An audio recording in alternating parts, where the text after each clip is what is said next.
Hey guys, it's Jeremy at ChargedUp3D here, and I'm going to teach you how to do a motor detection. We are doing it on the 7070 motor today, but if you have a different motor from us, we will have all these settings you will need to type in the description. Some of these settings will be battery dependent, so make sure to know your battery specs before you go through your motor setup. So we're going to click Motor Setup here on the VESC tool.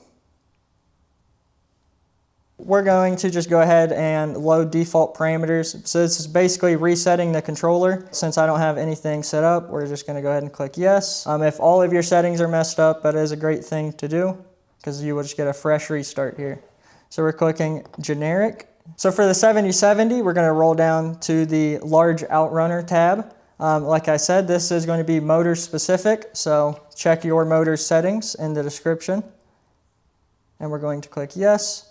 So now the first question it's going to ask us is our battery cell series. We're using a 48 volt battery here, so we're going to double check our charger.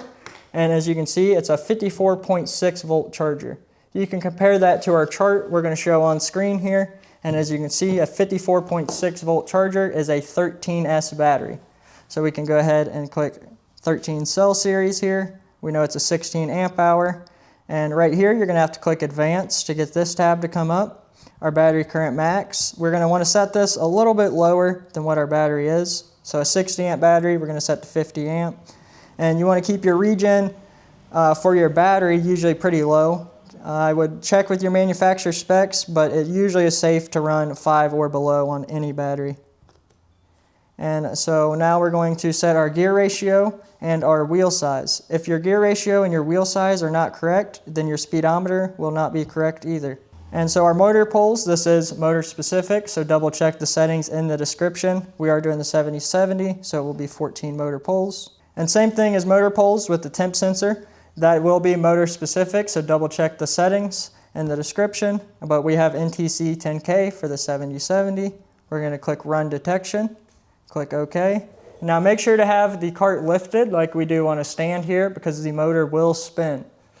So it will make a slight little noise to start, and then it will do a full, almost quarter speed spin here.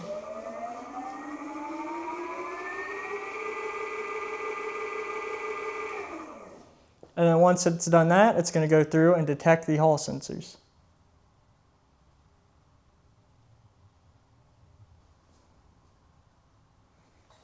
And so there we go. We can see our detection result. Our motor current is looking good. It's above 100, so we know our motor current wire or our motor wires are fine. They're not frayed or anything like that, making a bad connection.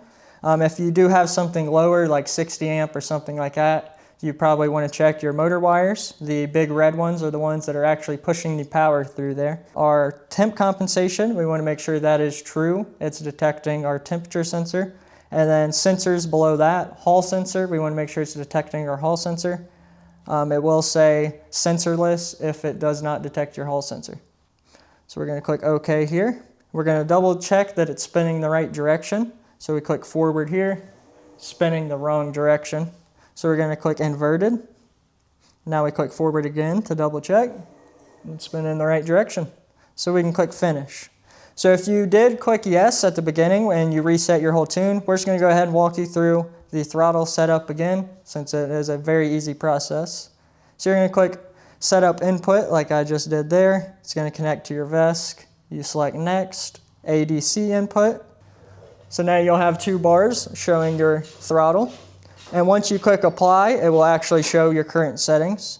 So we click apply and it should fill the bar 100% of the way now. Now we can click next.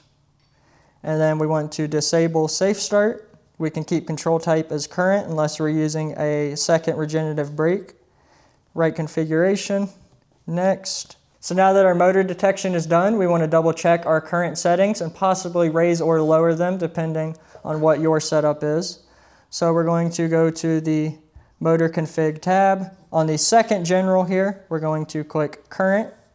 And so our motor current max, I usually set to around 90 is a good place to start. You can turn it up if you feel it's not fast enough, but most people are pretty satisfied at that. And you want to make sure to match your motor current brake, or else when you're in a backy, if you're regenning those amps, it could shut off because it's going over the limit. Our absolute max, this means what the controller will shut off if it sees. So we want to set this way higher so that way you never have it shut off on you. I'm going to set it to 250. You can set it even higher if you end up having it cut off on you.